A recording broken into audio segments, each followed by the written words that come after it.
Welcome. You're listening to Ask the Doulas, a podcast where we talk to experts from all over the country about topics related to pregnancy, birth, postpartum, and early parenting. Let's chat. Hello. This is Kristin with Ask the Doulas podcast, as well as co-owner of Gold Coast. And I am joined today by David Arrell, and I'm so excited. He is the author of Welcome to Fatherhood. He's also an entrepreneur, and he is an educator and father. So welcome, David. Thanks for having me on. I'm excited to chat with you here today.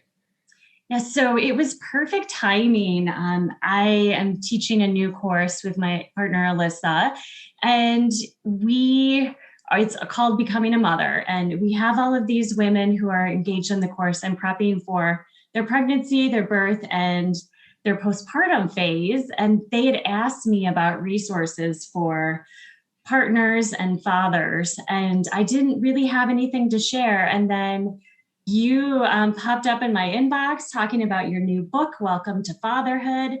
And so I wanted to get you on our podcast. You did a video for our course, which I'm so appreciative about. So please fill us in a bit more on your background, what led you to, first of all, teach the courses and then, get into the long journey of becoming an author and getting a book out into the world. Sure. Thank you. I think one of the things that I learned when speaking with a lot of the other expectant dads out there and their partners as well, is there are some good resources out there for us guys, but a lot of them just aren't as clear or direct as I appreciate, and as some of the fellow guys I would speak with would appreciate. There's some great learning materials out there, but they kind of tend to drift towards the encyclopedic. Like, this is everything you could possibly want to know, which is great for people who have those deeper curiosities. But as far as I have some questions, I really want to be a helpful, supportive partner, but I don't really know what that looks like, and what can I specifically do to better connect with my partner on her journey, and also better prepare for what's coming up. So as an expectant dad for our first pregnancy, I was very energetically committed to being that helpful and supportive partner. But as I was trying different things and learning different things, I found, looking back in hindsight, that there were a lot of things I missed, or opportunities I just didn't fully appreciate because I didn't quite understand sort of what was at stake or how important something was. Sure. And so those are the kind of things I wanted to investigate more and kind of get a better sense of myself. Okay, great. And so as you're investigating, did you always think you wanted to write a book, or was teaching classes to fathers like the top priority? I'm interested to hear about that specific journey.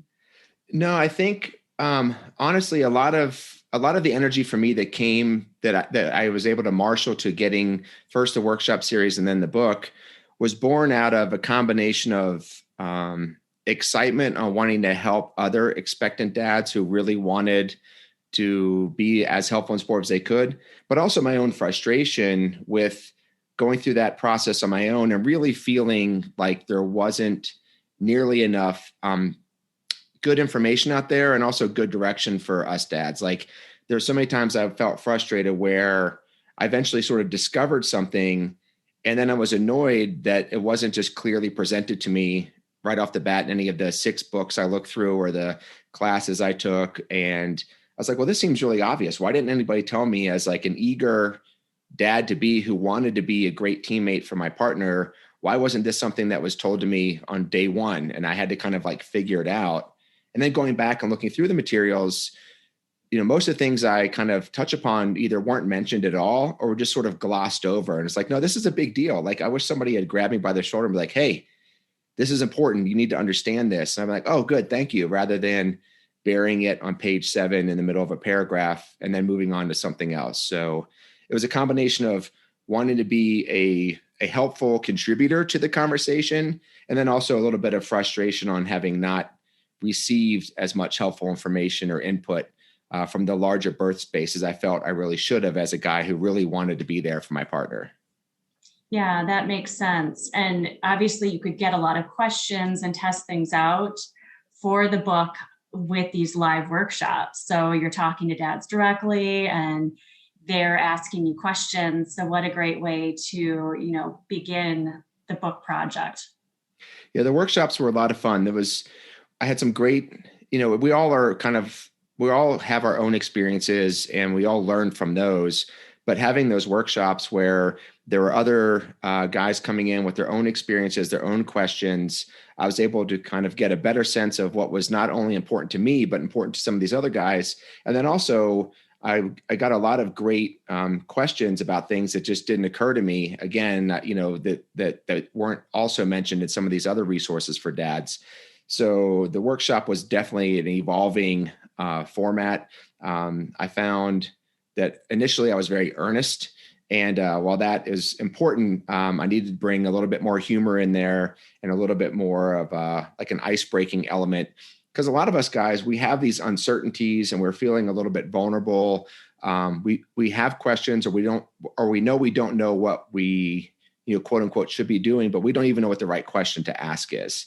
So that's something that really became a part of the forefront of the workshop. And then the book also is balancing out that sort of like sincere, earnest, like, hey man, this is important, but also having some fun with it and some jokes without it getting too bro-y and becoming just another beers and boobs, kind of book type thing. So right. Trying to find the balance of like, no, sincere and this is important, but yet also bring some of that humor in too.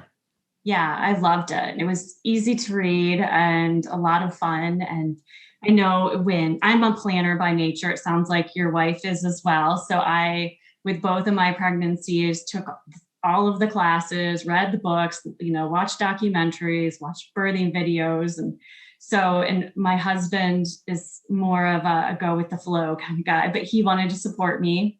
And I remember him like falling asleep as we're reading like some of like Husband Coach Birthing and Birth Partner and some of the books. And he was so bored at the end of the day as I'm trying to do all this preparation. So he would have loved a book like that. Awesome. And what you're speaking to there is that, and this might be a good way to kind of jump into one of the first things that I talk about is that for a lot of us guys, obviously our partner is pregnant and they're having their own experience of that. But for us, it's sort of it's not an abstract thing because we know it's real that they're pregnant, but this idea of what does that mean and when is the baby coming? Like, I remember a funny story. My wife got me a Father's Day card during our first, when she was pregnant with our first baby. And I was so perplexed. I'm like, well, I'm not a dad yet. Like this is, you wouldn't give me a graduation card before I graduated. Like that's the same kind of thinking. And what's important is that's true for us guys, but our pregnant partners are having very different experiences. They're a mom. Soon as that positive pregnancy test like registers, for most of the mamas out there right away, like, oh, I'm a mom. My baby is growing inside of me right now. And that's very real for them in that moment, where us guys are sort of hanging out on the sideline thinking we'll be a dad when the baby gets here. So that's dad, that's the big idea. Number one, we can circle back to the concept or the structure, but right away, big idea number one is what I call instant mama, which is, hey guys, check this out. Your pregnant partner is a mom now, and everything about that's very real for her. She's watching her food intake with vitamins and avoiding sushi, specific what to eat, what not to eat. She's thinking about all of these things. And a lot of the guys are like that. Yeah, I get it a little bit, but they don't quite understand all the implications of what that also means. And that's that first thing I want to tell the guys as soon as they open up the book is right away, understand that this is real for her. And while you have your own truth that's real for you, that bridge building of better connecting really falls to you to reach across the relationship and really understand and appreciate that that's really what's going on for her. Yeah. And I love that you give so many ways to support your partner and wife during pregnancy and even using the code words for different situations in pregnancy or at the birth was a really great tip for dads. Yeah, the code words are one of my favorite ones. This one I've gotten some really good emails from people who have tried it. So that's dad tip number 14, which is code words are key. By code words, I mean that you and your partner figure out a simple word that communicates whether a situation is a green light situation, which is everything is good, we're fine, let's keep going. Whether it's a yellow light situation, which is, okay, let's pause and maybe revisit what the plan is, or whether it's a red light situation, which is we need to stop now or do something different. We used avocado for green, lemon for yellow, and tomato for red for us, because that was kind of easy to fold into a conversation, in a social situation where the people around us weren't necessarily aware that we were having like a second tier meta conversation. So, be like, oh, do we need to add avocados to the grocery list, which is my way of saying, is this green? Are we still good here? Is this okay? And, Jen would reply, yeah, avocados sound good, but maybe we want to think about adding some lemons also, which is, okay, we're good, but maybe we need to shorten the plan. I mentioned a couple anecdotes in the book. One of my favorite ones was a red light situation we had. We're nearing, quote unquote, overdue in the sense my wife was 40 weeks pregnant in 2 days. So for those of you who have that date circled on your calendar, that's 2 days past the so-called quote unquote expected due date. So she's ready to have the baby. We joke that she showed early and often. She had a baby bump right off the bat, and loved wearing all the horizontal stripes and like really embracing her pregnancy. But by this point, every time she walked into a room, people would like almost think they had to get ready to catch a baby. Right. So we're in line at this little ice cream shop near our house. It's August in Omaha. It's hot. The ice cream shop was popular. So the line is about, 30 people deep. And we get into the line, and we're already both a little dismayed because we were hoping magically there'd be nobody in line. So we get up there, and this lovely older couple walks up behind us. And the lady, without missing a beat, says, "Oh my, I hope you don't have that baby right here." And, I kind of laughed initially because, that was kind of funny. I was like, yeah, me too. I don't want to wait 30 minutes and not get any ice cream out of this deal. Right. But I looked over at Jen, and I could one look at her face. I could see that the last thing she wanted was to have people talking about her pregnancy and the baby being late, quote unquote, due anytime. And she just wanted her ice cream and not to deal with this. And so I quickly perceived that she was not thinking this was funny also. And so I said, "Hey babe, there's a bench across the street there in the shade. Do you mind putting together a grocery list? I know we need tomatoes. What else do you think we might need on our list?" And she kind of glared at me at first, and then she realized, oh yeah, tomato, code word, red. She's like, "Oh, that's a fantastic idea. I think I will go wait over there." So she happily went over to the bench across the street. Nobody's talking to her or remarking on her belly or questioning when the baby's due. So she was happy to kind of get out of that social situation. And then I was able to sit there and joke with a couple about baby names and all kinds of stuff where everybody was happy, but just using that code word was easier for us to address that, uncomfortable social situation rather than, trying to have an explicit conversation about it in front of the couple. Now the couple's worried that they accidentally said something. So those code words go a long way. There's lots of ways you can bring them in to, conversations around other people where you and your partner can have that meta conversation about how she's feeling as she's, or how you're feeling and stay connected as a team, especially later in the pregnancy when things might change a little quickly, whether somebody's tired or wants to sit down or whatnot. So code words are fun, guys. Some people pick sports team jerseys. Some people pick one with food, cleaning products, any number of things. So have fun with it. But yeah, code words are key. That's dad tip number 14. Love it. So yeah, if you can illustrate a couple big ideas that would be most helpful to partners, a couple dad tips, and then some scary moments to share. Sure. So you touched upon the three main kind of components that I work with. The big ideas are these foundational concepts. Like this is something, once you kind of understand it on a deeper level, it really clarifies a lot of what the journey ahead looks like and how best to respond in any given moment. The dad tips are more specific action items like do this or don't do this. And the scary moments are just a couple times during the course of the journey where us dads need to be aware of something is really kind of important. And we might need to kind of step up or step in or pay a little bit more attention to something. So I mentioned the first big idea, Instant Mama, about how mothers become, women become mothers as soon as they see a pregnancy test. Another one that I think is really important, especially as you get further into the pregnancy, we talked about that due date.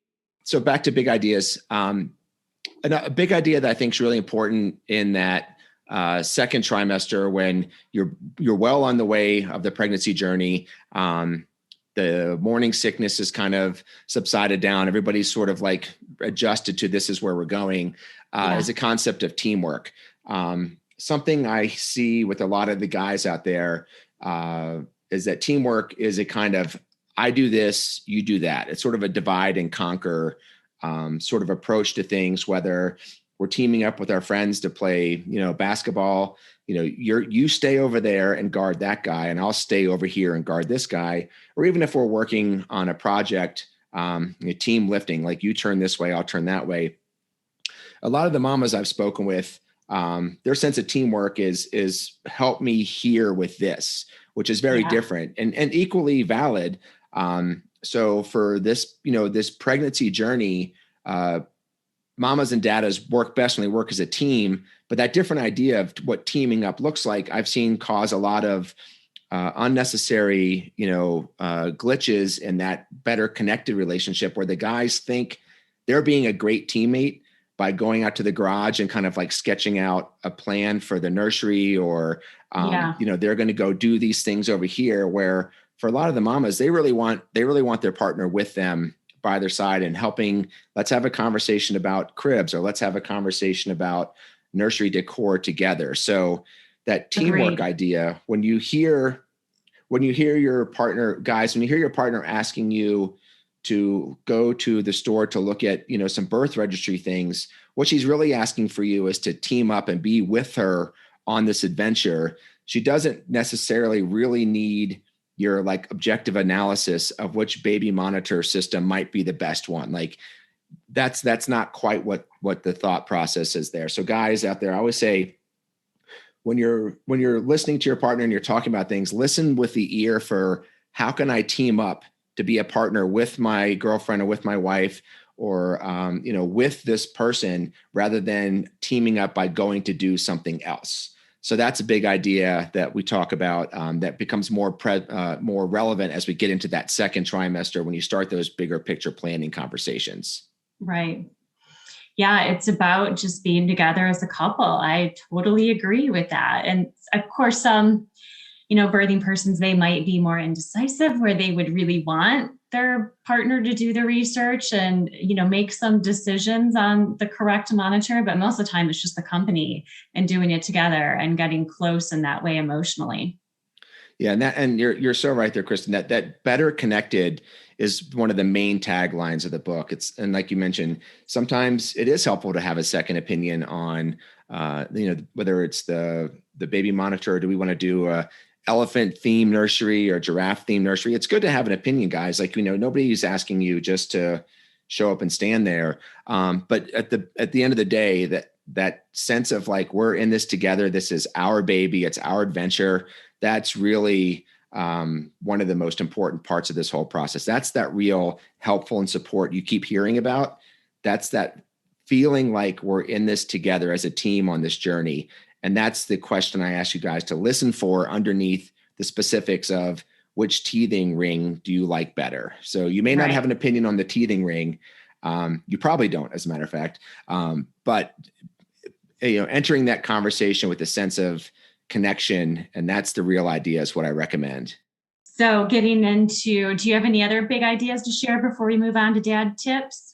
One of my favorite big ideas, we're going to go to the labor and delivery section, because this is where, for a lot of guys, all of a sudden it becomes very real. Like, these aren't Braxton Hicks contractions. These are real contractions. We're going to have a baby. Oh my God, soon. And you Yeah. see this sort of like flash of recognition across the guy's eyes as they realize like, it's no longer when, it's now. And, oh, what do I do? Great tip. So if you've taken some birth classes, you may have had some great conversations with your doula. You may have read some books, and you're going to hear like, oh, do this and do that. But at the end of the day, for the guys out there, I tell you the most important thing to do, and this is your new mantra, which is to be attentive to mama, be calm, and be competent. That can look a little bit different as you go through the different stages of labor and into the actual childbirth, but the plan still remains the same. Focus on mama, be present for her. What I mean by that is be attentive, ask how she's doing, offer her a cup of, sip of water, make sure your phone is put away, no video games or Yes. social media, as tempting as that may be during some of the slower parts of the labor process. Be attentive, and you're there to be her support person. Be calm. Sometimes there could be some, challenging moments with different shift changes of your support staff, or, going through the transition and pushing. It can be a little bit adventurous. But, dads, at the end of the day, unless you're like on the side of the highway and just you and mama, you probably have some birth professionals there with you who have very specific roles and jobs to do. And yours is to be calm and not make that any more challenging. So again, focus on mama, be attentive, be calm. And then the last part of that's be competent. And that ranges from some of the things you've learned in your birth class or from your doula about how you can apply some pressure to mama's back or shoulders, or, I was kind of like, let me jump in there and help out. So I was holding a leg with one arm and holding a hand with another, and wiping my wife's brow and kind of helping some of those, that tension in the face, where I could easily just sort of brush her forehead and tell her how awesome she was doing. So this is definitely a big idea where this is what you need to do. You don't need to be the OB. You don't need to be the midwife or the doula. You just need to be the dad and mama's number one support person who's there to specifically focus on her. So that's a great one I like to tell the dads, especially when they get that deer in headlights look of like, oh, this is happening now. What do I do? That's what you do. And if you have a doula there, our job is to make partners look good. So we'll whisper in, partner's ear, just different things to try out, and can show some of the hip squeezes that you mentioned and physical support techniques. And I always like to find out what the dad or partner is comfortable with in their role. Is it more of the coaching? Is it hands-on support? Is it hand holding? Or do they have fears if it's in the hospital or even at home? And how do we best support them both? And that is so important, Kristin. That's a great segue into one of my favorite dad tips of all time, which is dad tip number 7, dude, hire a doula. I talk about in the book with my various dad tips. Most of them are sort of like recommendations or like suggestions, but this one I'm really strong on. Like, this is a definite, please do this. And it's not just for the awesomeness of support and help that doulas provide to your birth partner, but it's for us guys too. I'll share a quick anecdote about that. This is one I talk about in the book, is that our doula for our first pregnancy happened to be our Bradley birth class instructor also. So both my wife and I had a good relationship with Barb. Barb, great shout out to you once again. One of my favorite people on the planet these days. So Barb and I had a good relationship. We interacted over the course of a few weeks with these Bradley classes. Yeah. So as we get later into the pregnancy, nearing our expected arrival, I have some concerns, because the Bradley birth class, our philosophy was we wanted to go as natural as possible, right, as unmedicated as possible.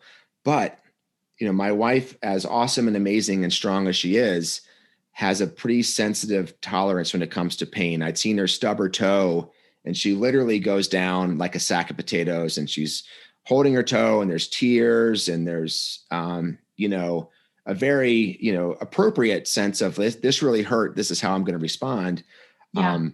But as the expectant dad, who I really want to be supportive of our plan, I was concerned that she was going to have a lot of struggle with the natural childbirth where we've, heard you can really feel some pretty intense sensations. And I was internally struggling because I wanted to be 100% helpful and supportive to Jen.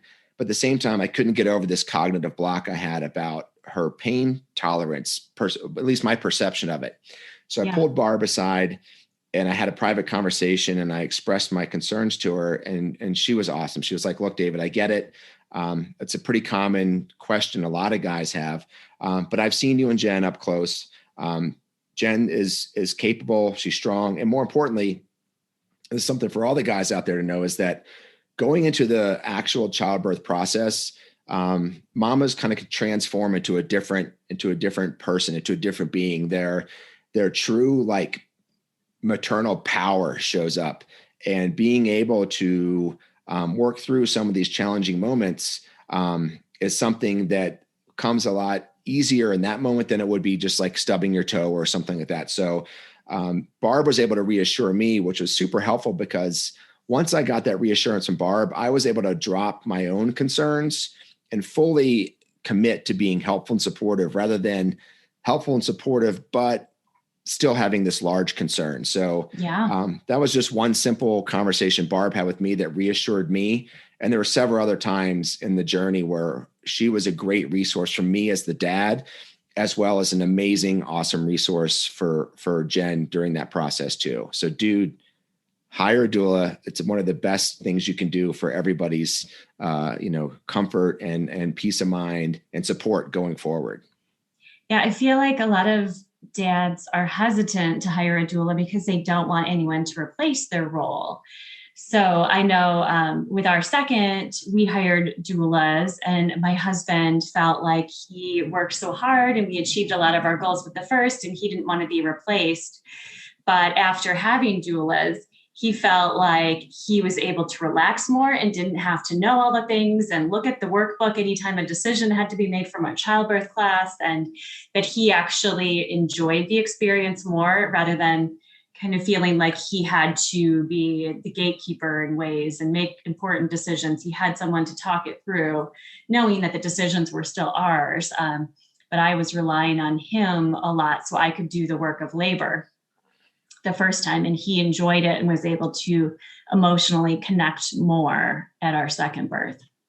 Yeah, and that is exactly that mirrors our experience exactly. Like, once having that doula there allowed me to fully step into my role as dad to be, as my wife's partner in this process. I mean, obviously, I'm standing there holding her hand, and she and the baby are doing all the quote unquote work, but that's where I needed to be. That was my job, and my role was to be right there with her.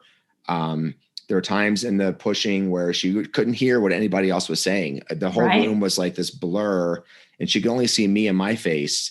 And that's, again, back to that mantra of being attentive, being calm, and being competent.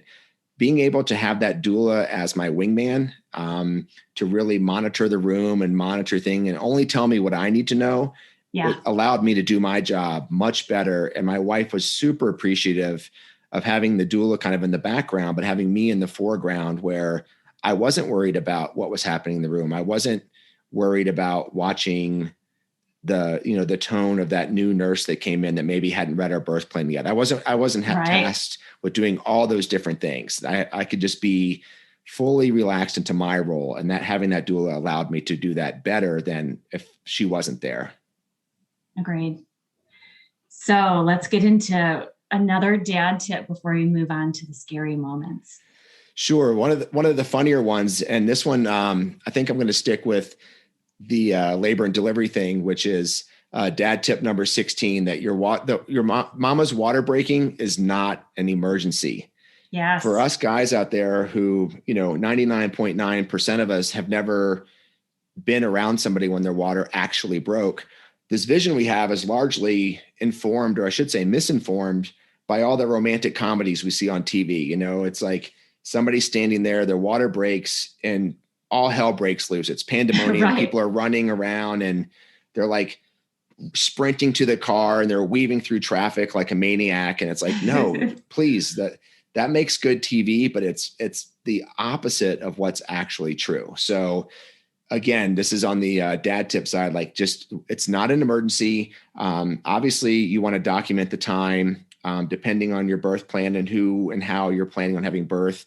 Some places will want to be kind of pretty closely monitoring that within that 24-hour window. You want to be kind of aware of what the water breaking situation looks like. I don't know how graphic we want to get here, but you want to look to make sure both you and mama want to be aware that there's not any sort of like excessive bleeding or anything that looks problematic, but just a normal, quote unquote, normal water breaking is not an emergency. It's a sign that you're into labor for sure at this point, based on, how we want things generally to go. But again, this is a great chance right away to practice being attentive, being calm, and be competent. Running around like a chicken with your head cut off is none of those things. So, okay, let's mark the time. Let's sit down. How else are you feeling? How are contractions coming along or not? Let's call our doula, obviously, so we keep the doula in the loop.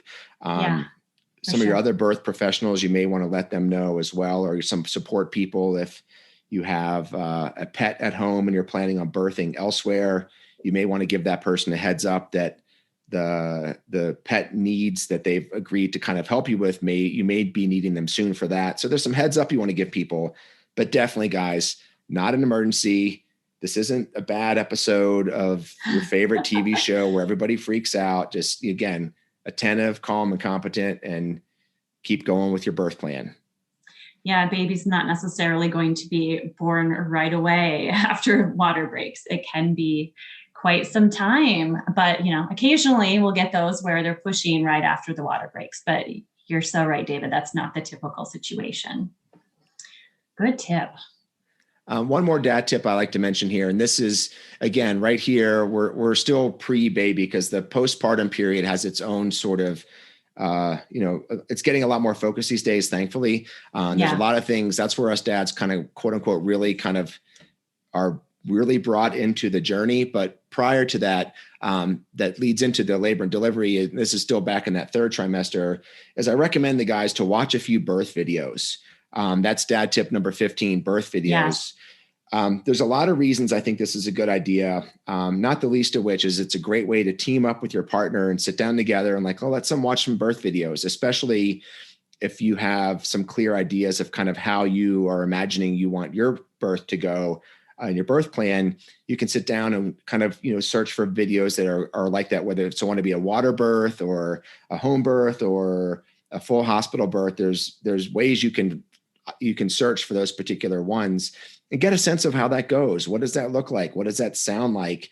I kind of get a little bit more detail in the book. I want to keep it PG here on the podcast, but there's a lot of good information and experience you can get by watching these birth videos. So when you get to the real event with you and your partner, there's not as much novelty, which is inherently kind of a little bit confusing. You kind of have seen some childbirth, you kind of know what to expect and how your role can change throughout that journey. So great final dad tip to mention here is watch some birth videos, guys. That's dad tip number 15. Great. Love it. So scary moments, or would you like to cover some postpartum and some of the ideas and dad tips before we get into the scary moments? How do we best cover that postpartum phase and being supportive? Okay. That's a good question. I think we can kind of tie a couple of those together here.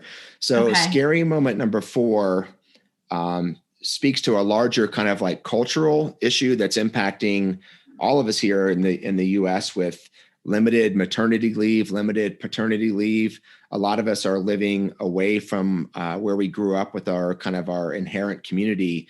So what's happening here in the US is that postpartum depression and even now postpartum anxiety is finally being recognized as a separate but related concern, is that a lot of new families are struggling with adjusting with not having that traditional support mechanisms in place and not really being supported as strongly through their work environment.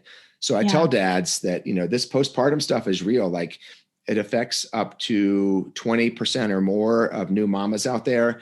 And us guys, we need to be that first line of awareness. Usually in your follow-up visits with the pediatrician for your new baby, there'll be a sort of informal questionnaire about how are you feeling, what's going on. But through a lot of, there's a lot of reasons that mama's baby not as aware of how they're feeling any given moment. And also a little bit concerned about how honestly they want to speak about that, especially in sort of like the hurried environment of a baby visit. So Sure. Us guys, we need to be that front line of defense on observing our partners, staying connected with them, and helping them make these adjustments. So that's a scary moment for us guys. Like, hey, you got to take this seriously. Just be a little bit more mindful. It doesn't mean anything's wrong or anything's going to go wrong, but we need to be mindful of our job to kind of be a frontline person for our partners to depend upon, but also a frontline person to kind of observe and track how our family is adjusting to having that new baby. And one of the best things we can do to really support that positive postpartum journey is what I call lavish sisterhood and limit stuff. That's big idea number 11. And what I mean by that is by lavishing sisterhood, all of those great forms of community that are kind of our evolutionary heritage of having lots of other birthing mothers nearby, other new babies, maybe older, wiser grandmothers or aunts or respected community members. We want to do everything we can to encourage and support our partner to have as much of that as possible, whether it's some new mama meetup groups. I know a lot of doulas are now doing a lot more postpartum visits and help as well. All of that sisterhood, we want to lavish that on there. Helpful guests, not the baby tourists that want to show up and hold your baby for a few minutes to quote unquote allow mama to get caught up. We want the helpful guests like, hey, you lay on the couch and rest with your baby. Just give me a few pointers of what would make you a little bit happier and let me go. I'll go run the vacuum or put away some dishes or warm up some lunch for you. Like, let me be a helper. All these helpers are what really are awesome and really great experience for all new families to have. The other side of that is the limit stuff. And what I mean by stuff is basically everything that's not that sisterhood. Like, you may want to have all your friends and family come over and visit and see the new baby. They might want to come and do that, but that may not be the best plan to help mama really rest and recover and focus on her relationship with her brand new baby. Lots of quiet time is great for mamas. Lots of time where they're not worried about anything kind of in the background, whether it's, all the things that go with being at home, whether, you look and you see there's some dishes that have piled up or there's, the laundry bin is getting more full. Like, these are all things that us guys can do our part to make sure that these things aren't sort of impeding upon mama's experience, whether objectively or just sort of in the background, So these are things we want to limit. So we can jump in there. We can take care of these things. We can also just encourage mama to really focus on baby and do everything we can there. That's super important to, mitigating that scary moment, but also just really helping those new bonds of new family, not just mama and baby, but also dada and mama. And that's a new relationship you have, and dad and baby too. So true. Lavish sisterhood, limit stuff. Yes. And postpartum doulas can help with all of the household tasks and newborn care. And our agency does day and overnight support, so we can come in so the couples can get rest. And, we help with all types of feeding. And so that is a good idea, again, to focus on, especially with COVID, because you really need to have those code words figured out in who, not only limiting the number of guests, but who do you feel comfortable with in your home right now? And what kind of questions do you need to ask as a couple about their precautions, or are they vaccinated? And holding baby is a whole different thing than it used to be now. Yeah, it's very true. Very true. And the more us dads can do both do what we can do to be a great asset, but also that understanding of understanding where mama is and what she feels comfortable with. These are all important things to help that teamwork and that better connection really thrive in this newfound space you're all in as a new family. I'm a terrible illustrator Otherwise, in the book, I would have drawn a picture of, a stick figure mama and a stick figure dada and a stick figure, like proportionally sized baby in between them, really small. Like, this is what you imagine your new life is going to be. And then for the second illustration, the baby would be as big as like the Michelin Man, like a giant in between. Like, this is the experiential reality where this baby is not a small addition to your previous life. This baby is your new life.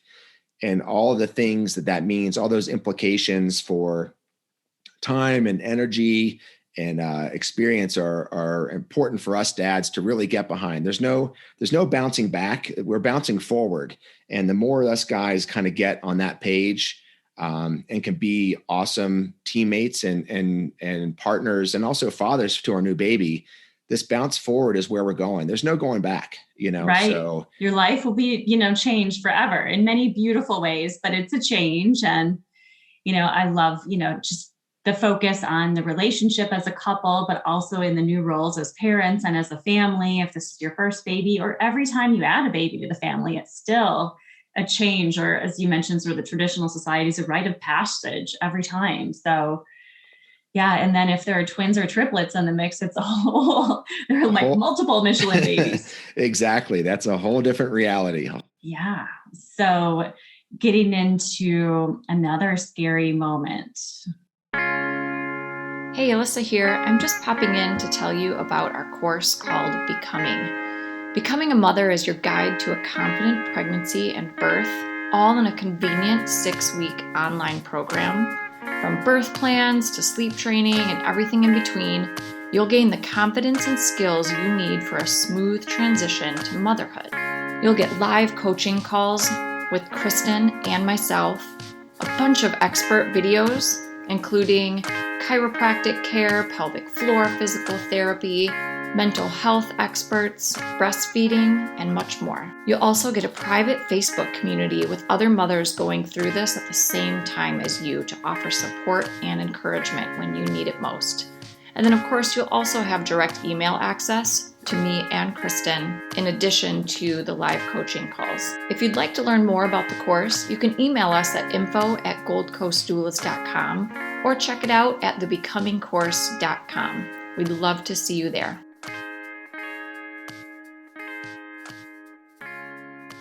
I would say stay in that labor and delivery time. Scary moment number 3 is that your birth plan is good, but expect the unexpected. Yes. I'm sure anybody listening to this has probably already got a birth plan sketched out with kind of how they want things to go, whether it's what kind of music they want or what kind of comfort measures, what their kind of ideal set of circumstances is.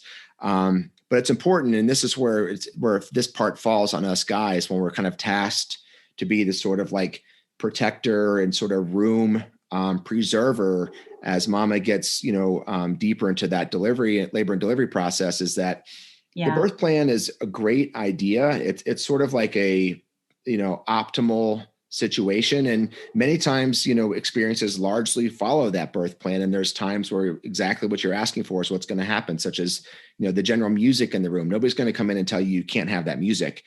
Right.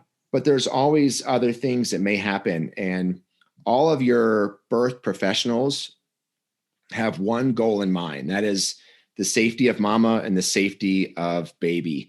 And the birth plan is workable as long as, from their professional opinion, it's not somehow impeding on that. So that's why I tell these guys, this may be a little bit of a scary moment where the birth maybe isn't proceeding exactly according to plan.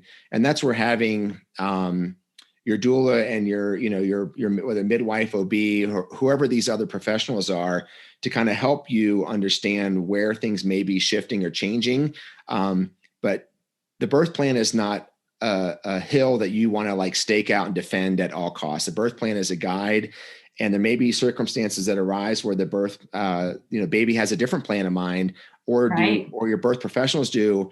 And you need to remember that they're all focused on the ultimate goal of healthy mama and healthy baby. And that's a successful birth, not if it checked every box along your birth plan. So I call this a scary moment because it may be a little maybe a little intense if things are changing differently than what you had wanted and what mama had, very strongly communicated to you. Right. But you need to be able to flex and flow with the circumstances to preserve that optimal goal of healthy mama and healthy baby. So that's why it could be a little bit scary sometimes. It gets a little bit intense in there. Yeah. And as you mentioned, that you had taken hypnobirthing with your second in a previous conversation that we had. And so in hypnobirthing, we like to call it a birth preference sheet versus a birth plan to be flexible. And labor is so unpredictable. And for people who really feel like they can chart it out and plan their way into it, I mean, it's up to how baby responds to labor and how the mother does. And so it's a great entree into parenthood, because we can't always plan everything, and our children, things come up and we need to be flexible and adaptable. So I feel like it's a good start for new parents. Yeah. And I think that's such a great point, Kristin, is that so much of what life throws at us is real moment to moment experiences where we have our plans that we're sort of referring to, but we have to remain flexible and adaptable to focus on those people right in front of us and what's really happening. And thankfully, I think that's where one of the bigger cultural shifts is happening is for us guys, us guys are now finally, well, I don't know if finally is the right word, but we're being more and more welcomed into the larger conversation and the larger trajectory. The old stereotype of, dads pacing in the waiting room with a hand pocket full of cigars ready to give out. Yes. Or even being told you need to stay here. You're not allowed back here. Your job is to not be here. That's all shifted where us guys can be brought further and further into that conversation, further into the delivery room. A lot of the guys I've talked with had the opportunity to actually be the one to quote unquote catch their baby. Yeah. And these are awesome experiences for us guys that, we now have the opportunity to have. And so it's good to have our plans, but it's also good to be more focused and adapting to those people right in front of us and what we feel is going to be our best decision or action for our relationships and our family and what we want to have, with those expert opinions being helpful pieces of the bigger puzzle. So great point. Stay flexible in the moment, have your plans, but understand that reality will often have a different plan. Yeah. And then again, if there's a doula in the room and you need guidance, asking the doula, but just having a calm face and not act, because that your wife partner will look at your cues. And if you're looking very stressed, she's going to be stressed. And so, being that rock and empathetic and just focusing, and as you mentioned, talking directly to her, looking at her, regardless of how the plan changes, is so important. Yeah. And you mentioned having that doula partner there. Our second childbirth was much easier for me and for my wife because we'd been down that road before, and we had a doula our first childbirth. So we had a different one for our second one. Yeah. And I was very, we both loved our doula. We trusted her 100%. So I was able to really be focused just on my wife. And we had a doula and a birth photographer who also was a doula, but she was there as a photographer, not as a doula. Sure. And I was able to focus on Jen and be connected with her to such a degree that after Dottie, our daughter, was born, the doulas were laughing almost, they were saying that they almost felt like they were invading our space. Like, it was such an intimate, Jen and I had such an intimate, strong, powerful connection through that process because we were able to relax into that experience with having our doulas there. That the doulas almost felt like, it was a honeymoon, and they were like somehow got stuck in the room because it was such a charged, emotionally strong connection that Jen and I were able to have because we were free of those worries because the doulas were there to kind of have our backs. So again, I'll circle back to dad tip number 7, dude, hire a doula. It's great for everybody concerned for all the reasons. Yeah. And we focus on a couple's connection first. So I love that you say that, and just remaining calm and supportive. So any other thoughts or tips that you'd like to share overall? I think I'll wrap up with just the one of the early big ideas I have for the dads is big idea number 3, which is dude zone to dad zone. That is sort of that line of thinking is the backbone that runs through the whole book. And it gets even bigger once you get into the postpartum period, when you have your new baby, you're quote unquote officially now a dad. And that journey has lots of little steps along the way. It's not a one-time event. And that is the goal. Like being a dad and having, some of my proudest moments where when we're out at the park and I have my little baby strapped to me, we had this cool baby wearing device that allowed him to ride either on the front or the back, facing in or facing out. And like being fully in the dad zone and having my brand new baby up against my chest, walking through the farmer's market and seeing the other parents and the other dads, like the other guys with kids would like look at me and they would give me that wink, like, yeah, dude, welcome to the club. That's a real thing. And those were some of my, I've had some other opportunities to have some success in my life. But these moments of really being a dad and feeling like I was in it and doing it right and getting that recognition from both my wife and also just random strangers on the street, like that's real. That's the dad zone is a real place. And there's a lot of awesome experiences waiting for you guys there. So that's the goal. Dude zone to dad zone, full speed ahead. Love it. All right, David. So thank you for sharing a lot of the bigger concepts of Welcome to Fatherhood. But I'd love to have you share how our listeners can connect with you and all of the social channels, what else you're up to, and then, of course, how they can buy your book. Sure. So right now I'm really focused on, continuing to talk about Welcome to Fatherhood. Like I love this stuff.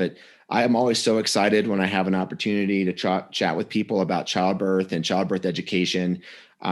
So for right now, I'm fully in the zone for this. Welcome to Fatherhood. I have a website up that if you're curious about the book or me or want to learn a little bit more about some of the free resources I have available, you can go to www.welcometofatherhood.com.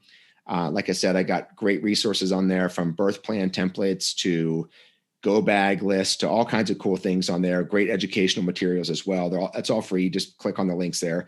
I have a Facebook page, but I wouldn't say I'm active on there. It's sort of more of a, hey, this is what's going on, whether it's a new review or a podcast or something cool I discovered. I'll put that up there occasionally. So that's just Welcome to Fatherhood. You can find that on Facebook. I've been getting more requests to do some Instagram stuff and do some great Instagram live videos. So that's sort of a back burner idea, as well as putting together a virtual sort of WTF. Welcome to Fatherhood is also WTF. I didn't mention that early, but the double entendre is intentional there. There's a lot of questioning moments us guys to have with a certain sort of inflection. And those are the kind of questions I speak most directly to. So getting an Instagram live feed for WTF will be also in the back burner. Great. It's available at Amazon, though. There's links directly from the website, or you just go to your Amazon and go Welcome to Fatherhood. It's available in paperback and Kindle, and hopefully the audiobook's coming soon. I've done all my work on the recording of it. Amazing. So I'm excited. That'd be so fun. Yeah, that was fun. So that I could actually read it, with the proper emphasis and whatnot, because the book has lots of bold and italics. There's a lot of like emotional emphasis communicated through fonts and whatnot, but it's hard to do that with somebody else's reading it. So I did the reading for that. It's not finished yet, so hopefully that'll be soon. Okay. Well, keep us updated. I'd love to share it when that's out. That'll be great. Yeah, I'm looking forward to that. A lot of guys enjoy that format of whether it's a podcast or audiobook in the car. So you're going to get the real me for the audiobook, not some paid narrator who doesn't quite understand where to put the emphasis. So it should be fun when that's ready. Love it. Well, thank you so much for joining us today, David, and I look forward to looking at some of your Instagram lives in the future, and keep us updated about a potential virtual class. Awesome. Thanks, Kristin. I appreciate you and the rest of the Gold Coast Doulas team for inviting me on. It's been a great pleasure. It's great to have you. Take care. Thank you. Thanks for listening to Ask the Doulas. For more information about Gold Coast Doulas, visit us on our website, goldcoastdoulas.com. We're also on Instagram, Facebook, and YouTube. If you like this podcast, please subscribe and give us a 5-star review. Thank you. Remember, these moments are golden.